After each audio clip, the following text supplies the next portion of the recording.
అందరికీ నమస్కారం అండి. నేను మీ డాక్టర్ రాంప్రసాద్ని. లాస్ట్ ఎపిసోడ్లో మనం ఈ మోకాల్లో గుజ్జు పెరగడానికి, జిగురు పెరగడానికి వాడే గ్లూకోజ్మెంట్ ట్యాబ్లెట్స్ గురించి డౌట్స్ని కొంతవరకు క్లియర్ చేసుకున్నాము మన వ్యూవర్స్ అడిగిన క్వశ్చన్స్కి. సో ఇవాళ ఈ ఎపిసోడ్లో ఇంకొన్ని క్వశ్చన్స్ టేకప్ చేసి దానికి ఆన్సర్స్ చూద్దామండి.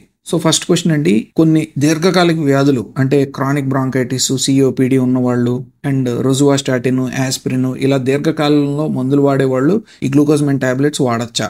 సో దానికి నా సమాధానం అండి, ఎస్ వాడచ్చండి. సైంటిఫిక్ లిటరేచర్లో కూడా ఎటువంటి ఇంటరాక్షన్ అనేది మనకి ఎక్కడ చెప్పలేదు. సో మీరు దీర్ఘకాలంలో దేనికైనా, గుండె జబ్బుకైనా, లంగ్ ప్రాబ్లమ్స్కైనా మీరు మందులు వాడుతుంటే ఈ గ్లూకోజ్మెంట్ ట్యాబ్లెట్స్ వాడచ్చండి. మోకాల నొప్పికి ఎటువంటి ఇబ్బంది ఉండదు. నెక్స్ట్ క్వశ్చన్ అండి, రుమటాయిడ్ ఆర్థరైటిస్ ఉన్న వాళ్ళు వాడచ్చునా? యాక్చువల్లీ చాలా మంచి క్వశ్చన్ అండి. ఇది ఆస్టియో ఆర్థరైటిస్ అంటే వయసుతో పాటు వచ్చే మోకాలు అరుగుదలకి ఇవి బాగా పనిచేస్తాయి. రుమటాయిడ్ ఆర్థరైటిస్లో అయితే మాత్రం ఫ్రాంక్గా రిజల్ట్స్ అంత బాగోవండి.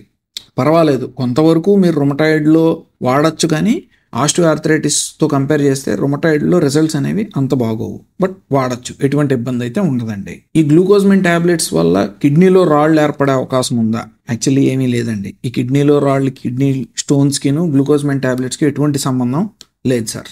నెక్స్ట్ క్వశ్చన్ అండి, మా మదర్కి సల్ఫర్ రియాక్షన్ ఉన్నది, సల్ఫర్ ట్యాబ్లెట్స్కి గ్లూకోజ్మెంట్ ట్యాబ్లెట్స్ వాడచ్చా? దీన్నే ఎన్ఎసైడ్ ఎలర్జీ సల్ఫర్ రియాక్షన్ అని అంటామండి. గ్లూకోజ్మెంట్ ట్యాబ్లెట్స్ అయితే చక్కగా వాడచ్చండి. ఈ సల్ఫర్ రియాక్షన్ ఉన్నోళ్ళు పెయిన్ కిల్లర్స్లో కొంతవరకు పారాసెటమాల్ తప్పితే వేరే ట్యాబ్లెట్స్ ఏవి వాడద్దు అని చెప్తాము. కొంతమందిలో ట్రెమడాల్ కూడా అడ్వైస్ చేస్తూ ఉంటాం. కాకపోతే ఈ ఎన్ఎసైడ్ ఎలర్జీకి గ్లూకోజ్మెంట్ ట్యాబ్లెట్స్కి ఎటువంటి కాంట్రా ఇండికేషన్ కాదండి. ఇంకా నెక్స్ట్ క్వశ్చన్ అండి, మా మదర్కి యుఎస్ నుంచి ట్యాబ్లెట్స్ తెప్పించాము, ఆమెకి బీపీ ఉన్నది, ట్యాబ్లెట్స్ వాడచ్చా లేదా? యాక్చువల్లీ బీపీ, షుగర్ ఉంటే కొన్ని స్టడీస్లో ఎస్, బీపీ కూడా కొంచెం పెరిగే అవకాశం ఉన్నది అని చెప్తున్నారు ఈ గ్లూకోజ్మెంట్ ట్యాబ్లెట్స్ వల్ల.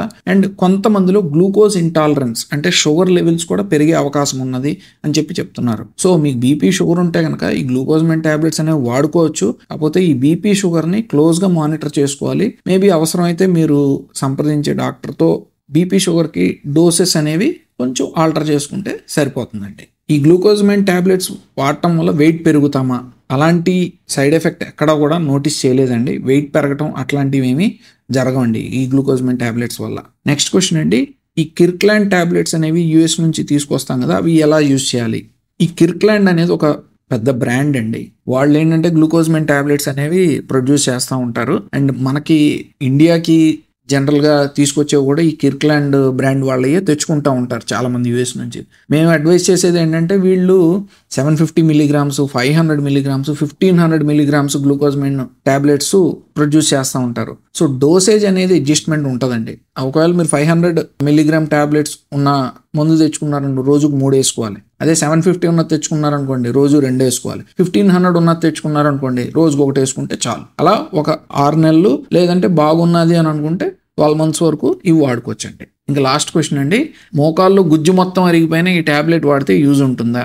యాక్చువల్లీ ఇవి గ్రేడ్ 1, 2 అండ్ గ్రేడ్ 3లో కొంతమందికి పనిచేస్తాయండి. అండ్ అవి కూడా ఒక 60 to 70% పనిచేస్తాయని చెప్పడం జరుగుతుంది. అండ్ గ్రేడ్ 3 ఆఖరి దశల్లో ఉన్నారు, గ్రేడ్ 4లో ఉన్నారు, మోకాల్లో మొత్తం అరిగిపోయింది అని అనుకుంటే ఈ ట్యాబ్లెట్స్ వల్ల మీకు ఏదో మ్యాజిక్ బెనిఫిట్ అది ఏమీ జరగదండి. సో వాడిన యూజ్ ఉంటుంది అని నేను అనుకోను. సో అలాంటి హోప్స్ ఏమీ పెట్టుకోవద్దు. గ్రేడ్ 4 ఆర్థరైటిస్ కనుక ఉంటే, ఒకవేళ సర్జికల్ ఇండికేషన్ ఉంటే కనుక కొంచెం ప్లాన్ చేసుకుని సర్జరీ ప్లాన్ చేసుకోవడమే బెటర్ అని చెప్పిన అడ్వైస్ అండి. సో ఐ థింక్ ఈ ఎపిసోడ్లో సెలెక్ట్ చేసుకున్న క్వశ్చన్స్కి, వాళ్ళు అడిగిన డౌట్స్కి, మన వ్యూవర్స్ అడిగిన డౌట్స్కి సందేహాలన్నీ క్లియర్ అయ్యాయని చెప్పి నేను భావిస్తున్నాను. సో మన వ్యూవర్స్ ఇంకెవరన్నా ఉన్నా సరే, అసలు దేని గురించన్నా మీకు సందేహం ఉంటే కనుక ప్లీజ్ కమెంట్ సెక్షన్లో మీరు మీ క్వశ్చన్ ప్లేస్ చేస్తే కనుక డెఫినెట్లీ దానికి సమాధానం ఏదో రోజు ఒక ఎపిసోడ్లో సెలెక్ట్ చేసుకుని నేను చెప్తానికి ప్రయత్నిస్తానండి. So thank you for watching.